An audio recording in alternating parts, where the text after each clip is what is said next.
donner la position actuelle de l'USTKL par rapport au dossier Vallée INSEE.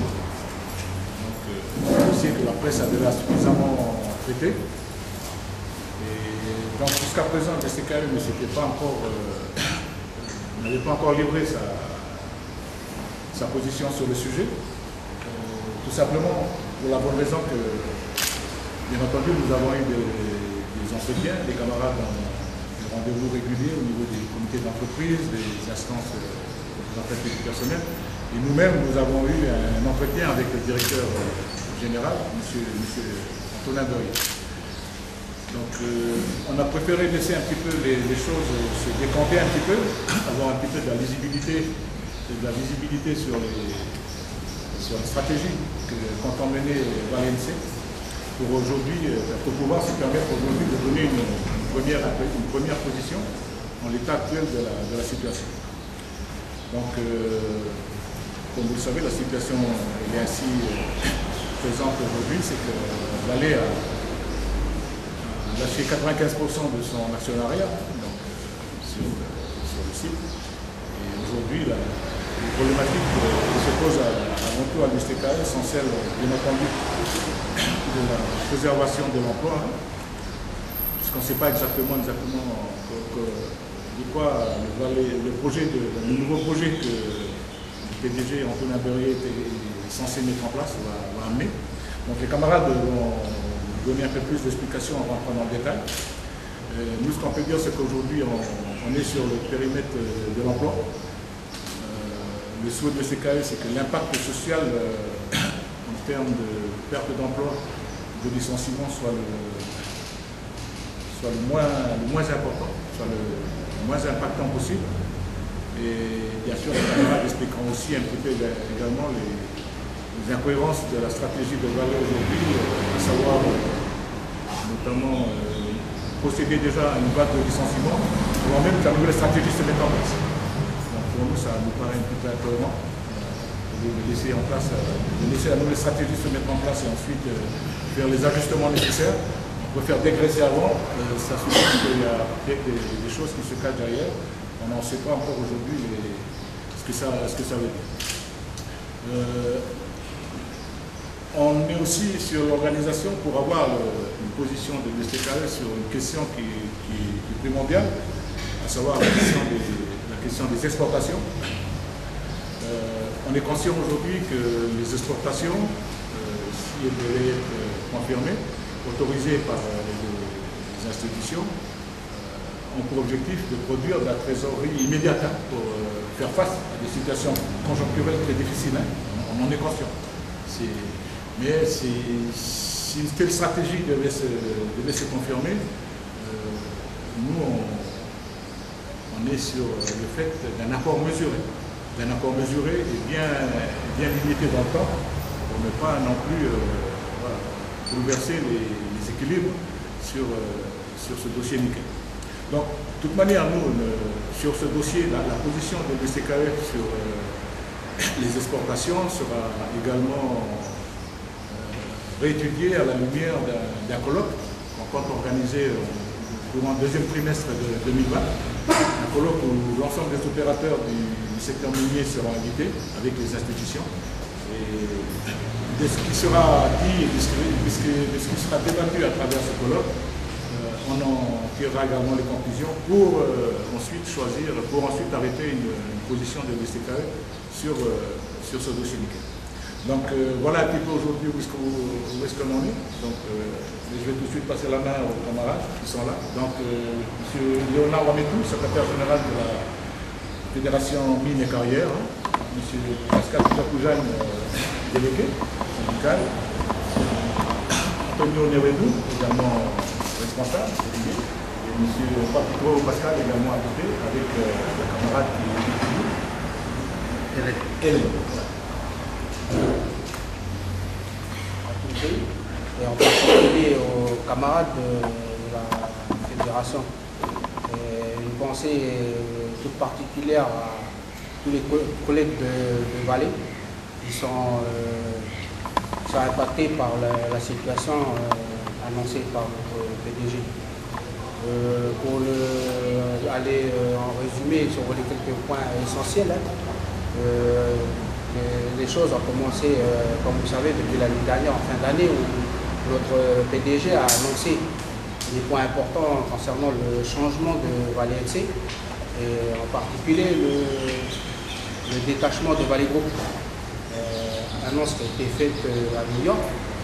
Alors, ce sont des nouvelles que nous, on a appris avec beaucoup de minutie, sachant très bien que par la suite de cette nouvelle stratégie annoncée, il a annoncé aussitôt un plan social.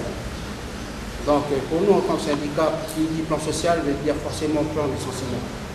Et lors des réunions qu'on a eues avec notre direction, nous, les STKE, nous avons martelé la direction en leur disant distinctement que s'il faudra arriver au plan de licenciement, eh bien, on ne le fera pas à n'importe quel prix. Sachant très bien qu'il faut imputer aussi quelque part cette responsabilité pour arriver à cette situation-là à laquelle on est aujourd'hui. On dénonce, nous, le STKE, comme aussi d'autres syndicats, on dénonce aussi cette situation où pendant quelques années, on a travaillé en mode dégradé, en production, avec une usine qui se dégradait au fur et à mesure. Et à la tête de ces départements en responsabilité de la production, des personnes qui dirigeaient ces départements dans la responsabilité, nous on les pointe du doigt. Ce qui veut dire, c'est que maintenant, avec l'annonce de réorganisation des services qui a été annoncée lors d'un CE extraordinaire auprès de l'instance, on a signifié à la direction qu'il est injuste qu'une partie, la base de la pyramide, est en majeure partie impactée par ce plan social, alors que le staff, le management directoire n'a pas été impacté ni rebrossé au niveau de son schéma. Donc c'est là que nous on dit à la direction, attention, parce qu'il ne faut pas qu'on envoie les camarades à l'abattoir à n'importe quel prix.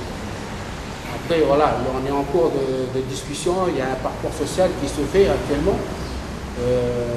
Nous travaillons chacun de notre côté avec les autres partenaires sociaux, mais comme le soulevait tout à l'heure le président, voilà, c'est mesuré, c'est avec des événements mesurés qu'on va répondre à chaque situation appropriée. Après, c'est le camarade de le rajouter, je leur laisse la parole. Merci.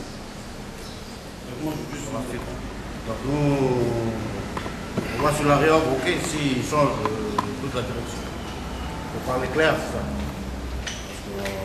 Parce qu'Pascal a souligné, qui a pour responsable tous ces directeurs, qui ont fonctionné dans un mode dégradé pendant plusieurs années. Il ne faut pas leur répéter, je ne sais pas combien de fois. Aujourd'hui, nous, on dit ok pour le plan de réorg, on retrouve à tous ces gens qui sont filés tout le monde. Deuxième point, donc l'exploitation. Le président a bien dit tout à l'heure pour notre position par rapport à ça. C'est le simple fait de dire qu'on a besoin de cette exploitation pour faire de cash flow positif à l'instant, pouvoir réparer nos équipements et tout ça. Et par rapport à la position politique et tout ça, de ce point-là, nous, le président l'a dit tout à l'heure aussi, qu'il y a un boulot qui va se faire. Nous, à partir de là, on doit avoir une position claire et nette là-dessus. Ensuite, pour le volet social, Pascal l'a bien dit, nous, le licenciement, aujourd'hui, on est à 25 annoncés, dernière réunion. Donc nous, le but à nous, c'est de passer sous la barre des 100. Voilà, on ne va pas promettre plus, hein, on ne va pas promettre la lune non plus, donc ce n'est pas de notre intérêt. Et s'il faut, ben, on va aller jusqu'au rapport de force. Je souligne aussi que le STKE, c'est la première organisation syndicale de la société. On est passé majoritaire aux dernières élections, donc nous, avec ça, nous, on va utiliser notre poids pour faire le rapport de force. Par rapport à ça, nous, on a donné déjà nos lignes directives à la direction. On a fait des courriers, on a fait des rapports, on a fait un courrier intersyndical. Et normalement, nous, notre date butoir, depuis l'année dernière, c'est le 9, aujourd'hui entreprise le 9, vous devrez nous donner des réponses claires et précises. Si on n'a pas ça, ben, on verra là. C'est un peu ce que je peux dire, moi, pour ma part. Hein. Ensuite, tout ce qui est stratégie au niveau de l'actionnariat, on n'a pas trop d'infos là-dessus. À part que ça nous a été assuré qu'on n'aurait pas de contrôleur chez nous. Apparemment, ils ont rencontré le premier ministre du gouvernement français. Et voilà. Ça, c'est ce que je peux dire sur l'actionnariat. Nous, on est partenaire social, on n'est pas partenaire économique. On n'a pas de sous. Donc nous, ce qu'on peut dire aujourd'hui en date, on peut rire. Voilà, c'est la réalité des choses. Si tu n'as pas 250 milliards à mettre sur la table, nous, on n'en parle pas.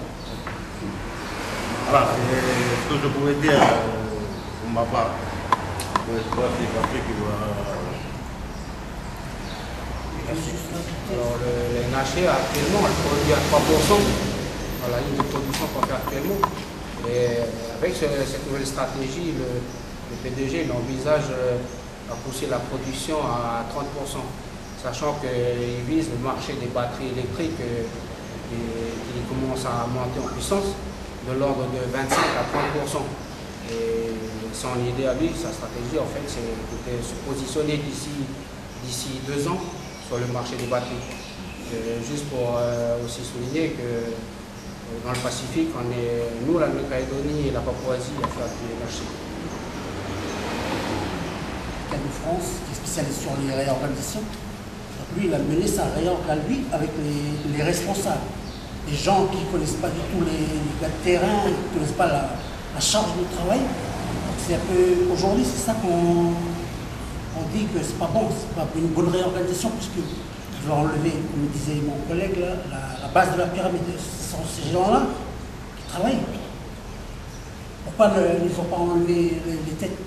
Ils auraient dû, c'est le spécialiste qui est venu, être aidé par les gens, les superviseurs qui sont des gens de terrain, qui connaissent le besoin ou le manque de personnel qu'il y a. C'est un peu aujourd'hui notre l'avoir par la réelle. C'est simplement ça. Donc là, on va challenger les postes des vendredis lors d'une réunion extraordinaire de CE, questions-réponses à la direction, avant la consultation, peut-être la semaine prochaine ou la semaine après. Il y aura une commission dans le conseil d'administration le 20. Donc lui, son plan à lui, c'est d'aller le 20 avec un avis du CE. On verra bien comment ça va se dérouler les choses par rapport à la réunion du vendredi. C'est là où on le redit. Le plan licenciement, on va être très à l'affût dessus. On ne licenciera pas des gens comme ça n'importe comment. C'est des gens qui ont investi, ils ont fait des emprunts, ils ont acheté des maisons, ils ont des foyers, voilà. Du jour au lendemain, venir annoncer une nouvelle stratégie, en même temps on dit qu'il faut licencier des personnes. C'est pas plausible, quoi. Pour nous, on n'est pas convaincus. Juste pour rajouter par rapport aux déclarations de camarades, c'est qu'au travers de ces réunions, ces instances, il y a eu des discussions entre les partenaires pour produire un accord cadre dans les mesures d'accompagnement qui a été initié, donc, dans lequel l'ensemble des syndicats ont signé le 20 décembre. Et dans ce cadre-là, donc, il y a le droit dans lequel est provisé dans le travail, le licenciement économique. Ça, c'est le minimum qu'on s'attend et on souhaiterait aller au-delà. Supralégal. Donc voilà un peu la démarche. Autre chose aussi pour vérifier, d'abord Patrick parlait d'une expertise externe pour venir les plans sociaux. Donc on a aussi, on peut exercer le droit d'alerte pour revérifier si c'est justifié les différentes mesures qui sont préconisées par la direction. Donc, pour l'instant, on a ce volet-là qu'on n'a pas encore exercé, mais au cas où on s'attache à des difficultés problématiques où il y a besoin d'éclaircissement, là, on agira en ce sens. Et autre démarche, il faut savoir que vous avez des emplois internes et vous avez des emplois externes. Ils sont pas loin de 500 quand même, c'est quand même 500, mais 500 familles de proximité. Là-dessus, on a des entreprises dans lesquelles l'organisation est à l'intérieur, donc on a dû revoir, et d'atteler aussi ces entreprises-là de leur réflexion sur le moyen d'emploi au travers de Valais, qui eux aussi vont être affectés. Donc voilà, au travers de 500. Donc, généralement, c'est des petits patentés de l'attribut du point, Donc on a demandé à la direction générale que quand même, parce que c'est quand même les conséquences sociales, c'est plutôt dramatique qui va aller dans ce sens-là. De tenir compte des petits jobs ornementaux, voilà, pour un accompagnement possible, surtout en temps. Et ça, c'est une discussion qui vont permettre. Et on ne sait pas trop si ça va suffire. Et sûrement, peut-être, il y aura quelques coincements, quelques problèmes. Et nous, en tout cas, on va participer pour essayer d'arriver à mener des choses, de donner des solutions. Et après, au-delà, c'est plus dans notre champ de compétences, tout en partenaire social. Donc voilà, c'est juste pour préciser aussi, pas uniquement Valais, mais les entreprises sous-traitantes. Voilà ce qu'on pourrait rajouter. Donc l'effet sociétal, c'est la mode aujourd'hui. Reste. C'est lui qui a initié ça, il reste jusqu'à la fin de procédure. On ne peut pas qu'il reste là. C'est ce que nous a amené là. On peut faire avec lui là. Donc le capitaine, on préfère qu'il reste jusqu'à nous pour passer à la haute mer. Il n'y a pas des canotiers, pas les ducs.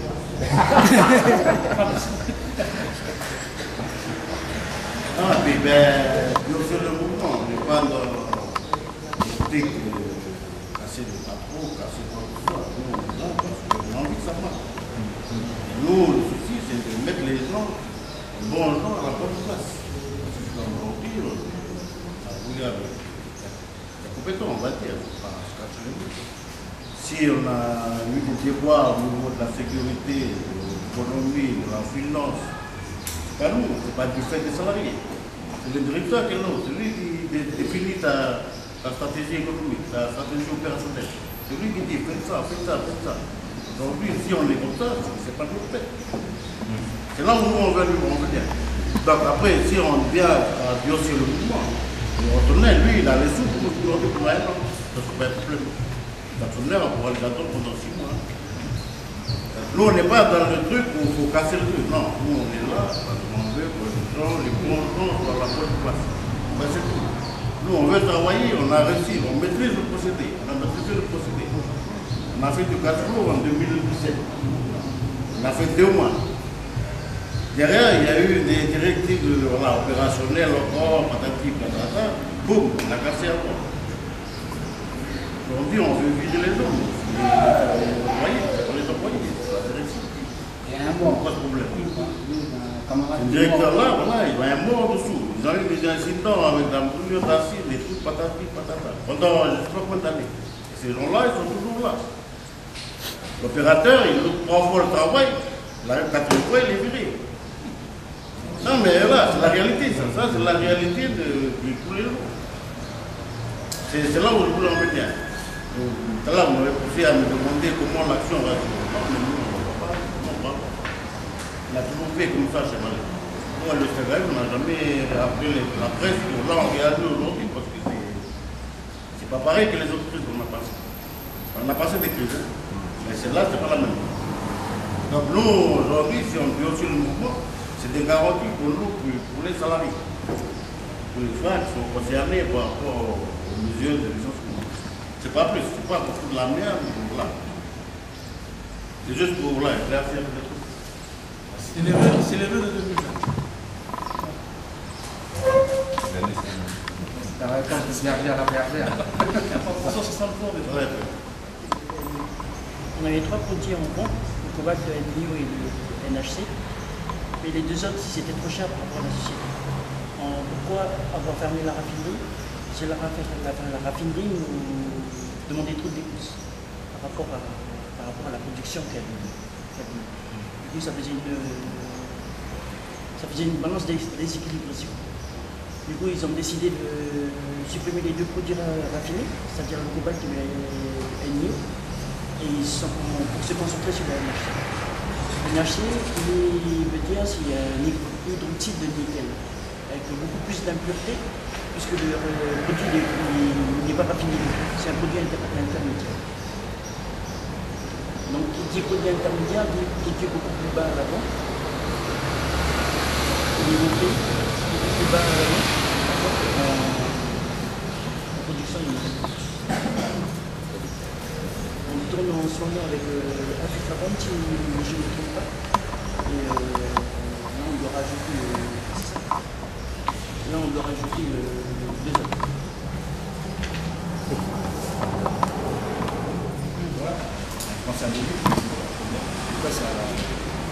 La population y a cru. La population y a cru. Donc, le bassin d'emploi tout à l'heure, avec les structures sont mises en place, les autres petites boîtes de sous-traitants. Le secrétaire général, M. Remetou, parlait de 500 emplois réduits qui vont impacter. Donc, c'est vrai, la population y a cru. Donc, malgré toutes les incertitudes qu'il y avait au départ sur ce projet, notamment les incertitudes concernant la question de l'environnement. Donc, c'est très bien comment ce projet a accouché dans la douleur avec toutes les situations qu'il y a eu, donc avec les comités locaux environnementaux, par de Bounou, tout ça, qui ont émis de sérieuses réserves au départ. Malgré ça, le projet a continué d'avancer. Et avec toutes les situations qu'on a connues en termes de dégradation de l'environnement aussi, donc il ne faut pas oublier ça non plus. Donc, il y a des bassins, la couée notamment, qui ont été submergés. Et la population a tout compris en disant que peut-être les avancées technologiques d'aujourd'hui, la science permet de maîtriser plus tard dans le futur tous ces impacts collatéraux causés par l'industrie du nickel. Et voilà qu'aujourd'hui, c'est un caillou qui tombe dans la mare, comme ça, tout explose. C'est-à-dire que malgré tout ça, il va falloir quand même être réduit à subir un plan social. Donc voilà, simplement pour rappeler aussi l'histoire de ce projet, qui voilà, c'est vrai, derrière tout l'impact qu'il y a, vous avez des camarades, il y a le projet ici qui a été décalé, il y a tout ça.